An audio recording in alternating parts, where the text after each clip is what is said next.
కాయలు కొట్టింది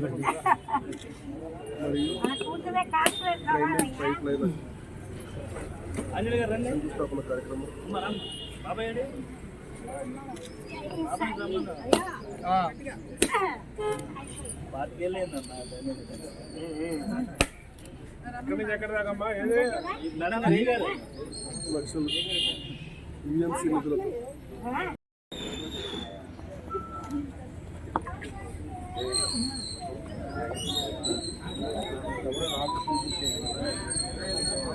2024 ఎన్నికల్లో నేను శాసనసభ్యుడిగా ఎన్నికైనాక చంద్రబాబు నాయుడు గారు ముఖ్యమంత్రి అయినాక నిరంతరం కూడా నియోజకవర్గంలో అభివృద్ధి పనులు కొనసాగుతూ ఉన్నాయి.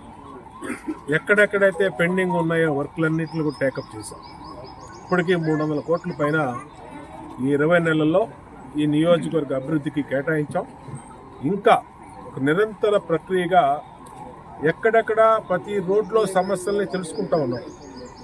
ఆ సమస్యలు పరిష్కారానికి అధికారులతో మాట్లాడి వెంటనే దానికి నిధులు కేటాయించి టెండర్లు పిలిచి వర్కులు కంప్లీట్ చేస్తూ ఉన్నాం.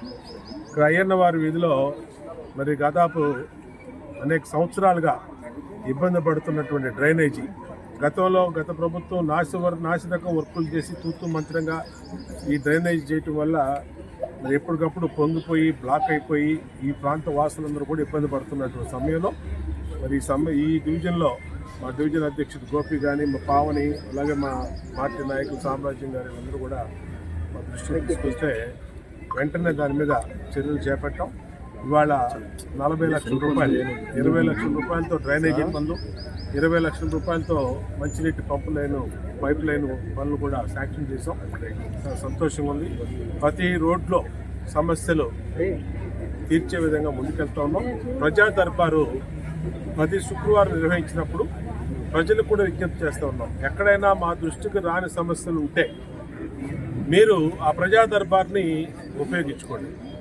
దాంట్లో మీరు ఆ సమయాన్ని మీరు ఒక చిన్న అర్జీ పెట్టుకుంటే ఒక జవాబుదారీతనంగా ఎమ్మెల్యే కార్యాలయం పనిచేస్తుంది, ఈ ప్రభుత్వం పనిచేస్తూ ఉంది, అధికారులు పనిచేస్తూ ఉన్నారు. ప్రజా దర్బార్లో వచ్చిన ప్రతి అర్జీకి సమాధానం ఇచ్చి ఆ సమస్యని పరిష్కరించే విధంగా ముందుకెళ్తున్నాం. కాబట్టి ప్రజలందరూ కూడా దాన్ని కూడా వినియోగించుకోవాలని కోరుతా ఉన్నాం. ఈ నిరంతర ప్రక్రియలో రాబోయే రోజుల్లో ఈ సెంట్రల్ నియోజకవర్గానికి ఒక మోడల్ నియోజకవర్గంగా తీర్చిదిద్దిన లక్ష్యంగా పనిచేస్తామని తెలియజేస్తున్నాం.